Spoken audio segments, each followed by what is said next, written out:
두 가지인데 이제 한 가지씩 좀 설명해 주시면 좋을 것 같아요. 첫 번째는 교회 내 의사결정기구인 교인총회 혹은 공동의회를 소집하기 위해서 청원을 하는 이 내용들 가운데 법적인 내용들을 좀 보니까 당회의 결정 혹은 당회장이 어떤 결정해 주어야 되는 권한으로 다 모여 있다는 말이죠.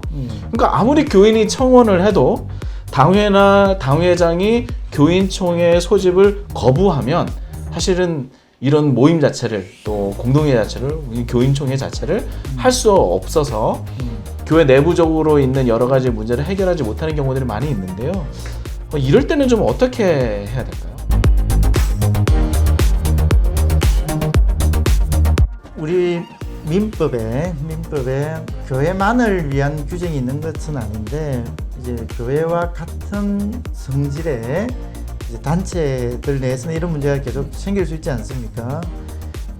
그래서 절차를 하나 보장을 해놓았습니다.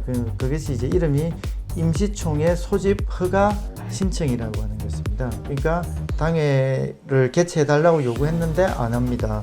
또 당회를 개최했는데 또 당회장이 안 할 수가 있는데 또 당회장에게 당회 결의를 받아서 당회장에게 소집을 해달라고 했는데 안 합니다. 그러니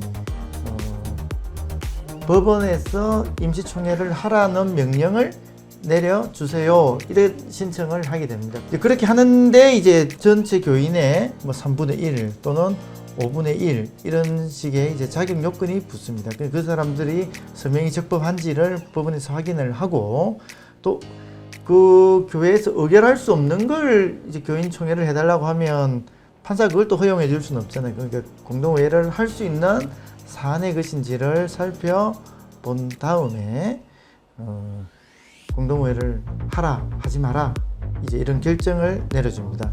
만약 결정이 공동회의를 하라라는 결정이 나오면 그냥 하면 됩니다.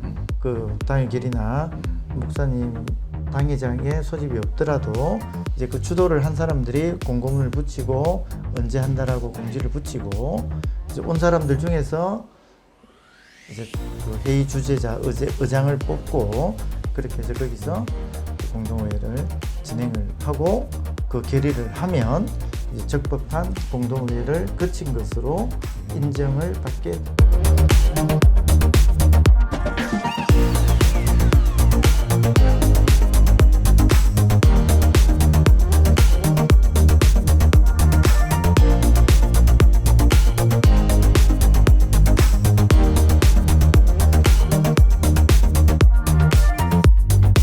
그러니까 이런 문제가 많은 이유는 이 당회장을 대부분 담임 목사 혹은 위임 목사가 그 권한을 가지고 있고 또 공동회 의장도 또 담임 목사나 위임 목사 이제 목사가 하고 있으니까 자기에게 해당되는 자기에게 불리한 안건인 경우에는 아예 임시총회나 공동회를 열지 않으려고 하고 허가해주지 않으니까 사실 교회 문제 가운데 있는 성도들이 굉장히 답답해하고 어려워하는 일들이 이제 있거든요. 근데 이럴 때는 법원에 임시총회 소집 허가를 신청을 하고 그러면서 적법한 절차대로 이제 진행해 가면 좋겠다라는 말씀을 해주셨는데 그러면요, 한 가지 궁금한 거는 교회는 해당 교회의 담임 목사는 자기 문제니까 그렇다고 치고요. 그러면 노회나 총회에서는 그런 역할들을 할 수는 없습니까? 우리 교단 헌법에 보면 노회에서 총회는 노회를 또 통해서 하게 돼 있으니까 노회에서 공동회를 소집하라는 요구를 할 수가 있게 되어 있습니다.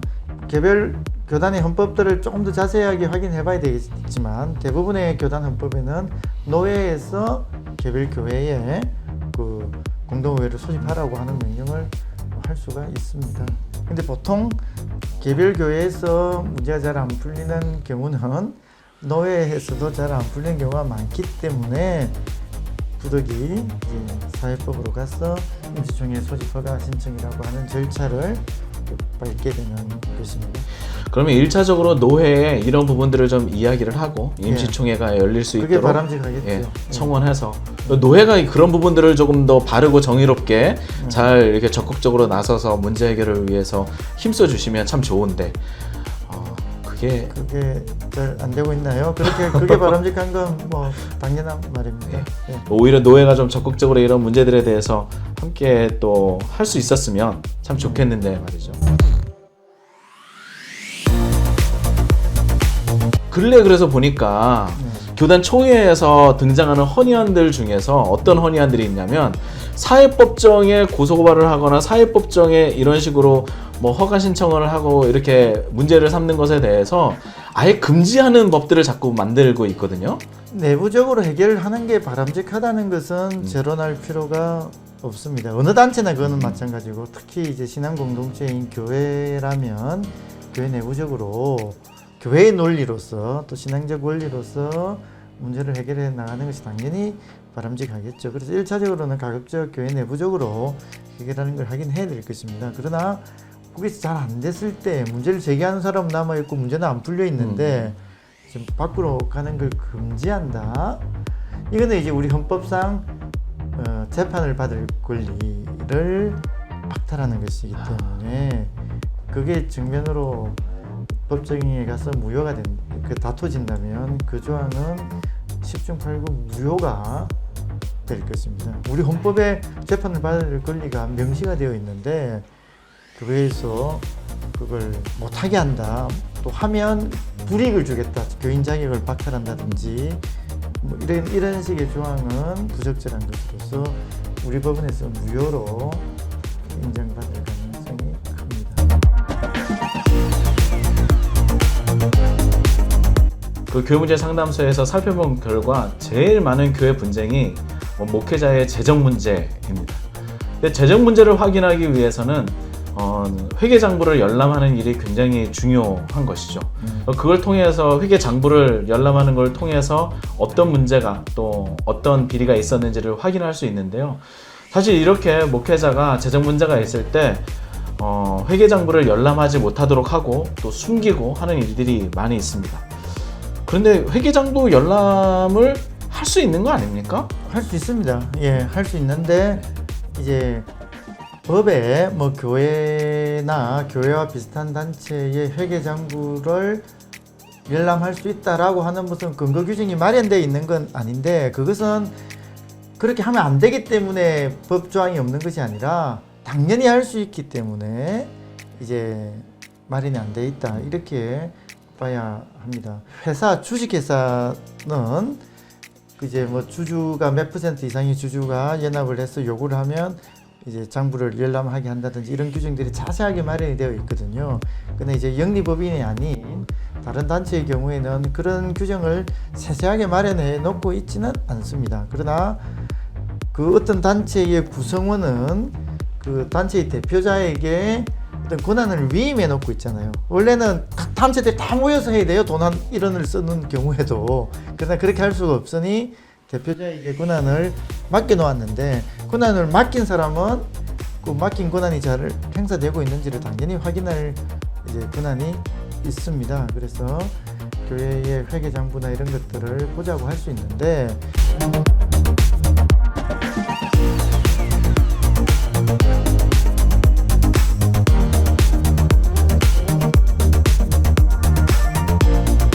다만 이제 절차상 그 명시적인 규정이 없는 상황에서 이제 그것을 청구를 하게 되는 것이고 또 대표자도 이제 일상적 일을 해야 되고 너무 모든 사람들이 특별한 이유도 없이 계속 그걸 보자고 했을 때 교회 행정의 마비나 이제 여러 가지 이제 무질서하는 그런 문제도 있지 않습니까? 그래서 원칙적으로는 허용이 되어 있는데 법원에서 간혹 허용하지 않는 경우도 있습니다. 본 걸 또 보자고 한다든지 특별히 문제가 없는 게 명백한데 12조로 뭐 한 10년도 더 되는 걸 다 내놔봐라든지 뭐 이런 경우에 좀 제한을 하는 경우는 있지만 기본적으로 필요성을 소명한 경우에는 허용을 해줍니다. 즉 당연히 목사님한테 요구할 수 있고 목사님이 안 해주면 또 뭐 바람직하지는 않지만 법원에서 회계장부 열람 가처분이나 이런 걸 신청하면 법원의 명령으로 회계장부를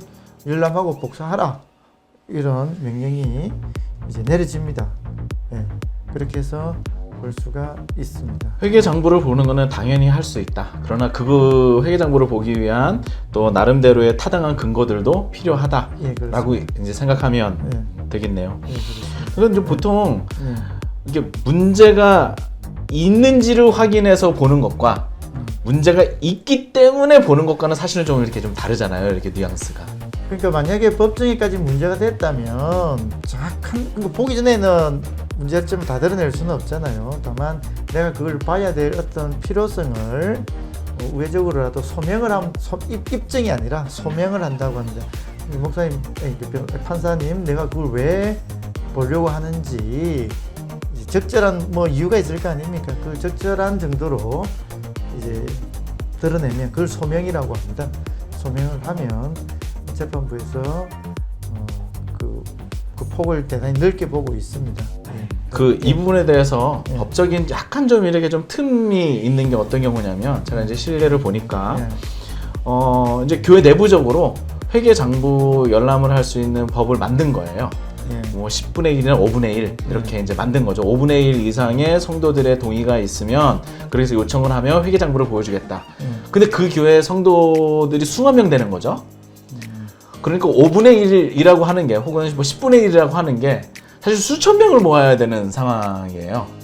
그러니까 이렇게 되니까 그럼 이게 정관상이 이렇게 되어 있으니 사실은 이게 가능하지 않은 이런 법들인 그러니까 거거든요. 정관으로 일정 정도 제한은 가능하다고 볼 수는 있는데, 그것이 말씀하신 대로 사실상 불가능한 제약 조건이라면 그 제약 조건 자체가 무효가 될 가능성이 있습니다. 물론 이게 어디까지가 그러면 합리적 제약이고 어디까지가 불합리한 제약인지를 일도양단식으로 다 끊어서 말씀드릴 수는 없지만, 원칙은 한 명에게도 다 보여줘야 된다는 그런 정신에 비추어 볼 때, 다만 그렇게 했을 때 교회 행정이 마비가 되는, 무질서가 되는 그런 걸 방지하기 위한 거라고 하면 10명 이상이라든지 20명, 한 100명, 교회 규모에 따라서 100명까지 이런 정도로 상당히 적은 숫자로서도, 다만 너무 남용이 아니라는 것을 보정할 정도, 이런 정도만 있어도 되지 않겠는가, 이런 생각이 좀 듭니다. 예. 오늘 변호사님과 함께 하면서 교인의 지위와 관련된 이야기를 함께 나누었습니다. 특별히 교회 문제와 분쟁을 조정하고 또 서로 간의 의견을 나눌 수 있는 교인 총회, 또 공동회라고 부르는 이 모임을 하기 위한 아주 중요한 지위인데요. 이런 부분들에 대해서 우리가 앞으로 조금 더 많은 책임감을 가지고 좀 들여다보고 또 함께 할 수 있었으면 좋겠습니다. 그러면서도 교회가 무질서하지 않도록 하기 위한 성도들의 또 성숙한 노력도 또 필요하다라고 생각이 듭니다. 예.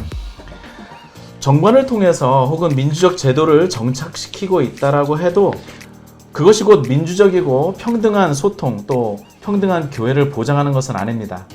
어떻게 교회 내 권력을 분산하고 견제하고 대의제를 통한 의사결정을 해나갈 수 있는지, 또 정관을 통해서 어떻게 교회를 잘 운영할 수 있는지 등 제도적인 노력뿐만이 아니라 그 제도 가운데 있는 성숙한 성도들의 노력 또한 필요한 것이죠. 어쩌면 제도적인 변화보다도 본질적인 성도들 모두의 변화와 개혁이 필요한지도 모르겠습니다. 평등성의 가치를 존중하고 책임과 의무를 즐거이 수행할 수 있는 보통의 교인들의 역량을 강화하는데 어쩌면 교회 변화와 또 분쟁을 해결하는 가능성이 있지 않을까 생각이 됩니다. 안정과 효율이라고 하는 허상의 가치에 매몰되어서 헌신과 토론을 통한 의사결정으로 그리스도의 몸을 세워가는 일을 가볍게 여기지는 않았으면 좋겠습니다. 목회자나 교인 모두가 소란스러운 연대를 일상적으로 경험할 수 있고 함께 토론해가고 고민해가고 함께 기도해가는 장이 교회여야 하지 않을까 생각이 됩니다. 칼빈의 이야기로 오늘 마치려고 합니다. 칼빈은 베드로전서 4장 10절을 주석하면서 이렇게 썼습니다.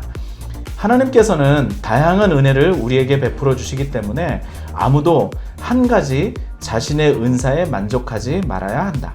오히려 각자는 그의 형제를 도와주어야 한다. 이것이 하나님께서 사람들이 우애를 유지하도록 하시는 끈이 된다. 왜냐하면 아무도 서로 도움 없이는 살 수 없기 때문이다. 하나님의 사역을 하는 우리 모두가 다 하나님이 나눠주신 은혜로 일하고 누구도 모든 것을 갖고 있지 않다는 사실, 그래서 목사든 교인이든 서로가 필요하며 서로 의지해야 한다는 사실을 충분히 인식할 수 있었으면 좋겠습니다. 또한 우리 모두가 다 연약한 인간임을 잘 깨달아서 겸손히 서로를 인정하고 상대를 존중하며 긍휼히 여기는 인격적 영성 훈련이 이제 우리 안에 많아졌으면 좋겠습니다. 이를 통해서 교회의 변화와 개혁을 위한 한 걸음을 또 내디딜 수 있지 않을까 생각합니다. 교인의 지위에 대해서 함께 이야기 나눠주신 우리 변호사님 너무나 감사하고요. 또 다음 시간 또 함께 또 뵙도록 하겠습니다. 네. 네, 함께 인사드리시죠. 감사합니다. 감사합니다.